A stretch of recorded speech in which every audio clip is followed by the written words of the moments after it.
கடவுளாகவே இருந்தாலும் விதிப்படி நடக்கிறத மாத்த முடியாது அப்படிங்கிறதுக்கான உதாரண கதை தாங்க இது. வாங்க கதைக்குள்ள போலாம். ஒரு நாள் இந்திரனோட மனைவி இந்திராணி வளர்த்த கிளிக்கு உடம்பு சரியில்லாம போகுது. உடனே இந்திராணி இந்திரன் கிட்ட இந்த கிளியோட உயிரை எப்படியாவது காப்பாத்தி கொடுங்க அப்படின்னு கேக்குறாங்க. உடனே இந்திரன் பிரம்மா கிட்ட போயிட்டு ஹெல்ப் கேக்குறாரு.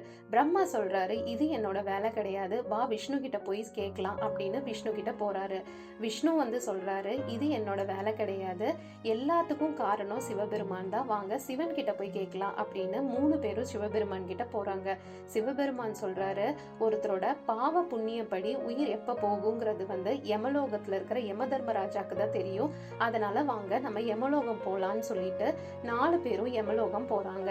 அப்ப யம தர்மராஜா சொல்றாரு, எல்லாரோட விதியும் எப்ப முடியும் அப்படிங்கிறது ஒரு ஓலை சுவடியில தான் இருக்கு, அந்த ஓலை சுவடி அந்த ரூம்ல இருக்கு அப்படின்னு சொல்றாங்க. உடனே அந்த ரூமுக்கு போய் 4 பேரும் கதவு திறக்கும் போது ஒரு ஓலை சுவடி கையில விழுகுது. அதுல எப்ப யமலோகத்துக்கு பிரம்மா, விஷ்ணு, சிவன், இந்திரன் சேர்ந்து வராங்களோ அப்ப அந்த கிளியோட விதி முடியுது அப்படின்னு எழுதியிருந்தது.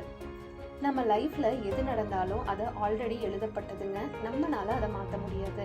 இருக்கிற ஒரு லைஃபை எப்போதும் ஹாப்பியா சந்தோஷமா வாழ பழகுங்க.